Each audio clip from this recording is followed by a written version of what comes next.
As restrictions tighten up across the province, opposition to them continues to ramp up in our regions. For those of you ticketing, like myself, or protesting or assembling, like myself, I'm going to get a ticket for this. Following last week's anti-lockdown protest in St. Catharines, where more than 1,000 people marched in, many of the same protesters returned again without masks, but this time on Clifton Hill in Niagara Falls, protesting the stay-at-home order and the health system.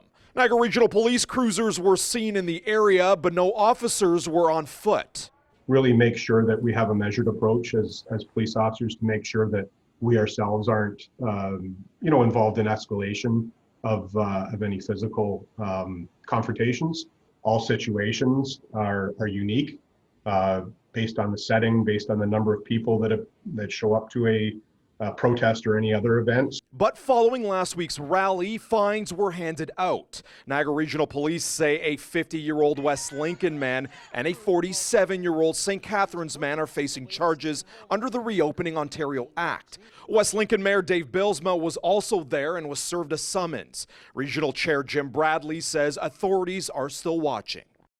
So what they do is they observe very carefully those who are violating the law, take the notes, maybe even take photographs, and then lay the charges. So the fact that charges have been laid, and I think around here we're aware that there's probably at least a dozen charges and more that have been laid.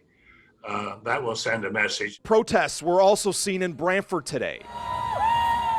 At the corner of Wayne Gretzky Parkway and Henry Street early this afternoon, calling to end the lockdown and focus care and attention on the residents who need it. People not complying to the province's COVID-19 restrictions can be issued a ticket for $880. Now, those who receive a summons could face a maximum fine of $100,000 and possibly a year in prison. Break the fines, stand in your rights.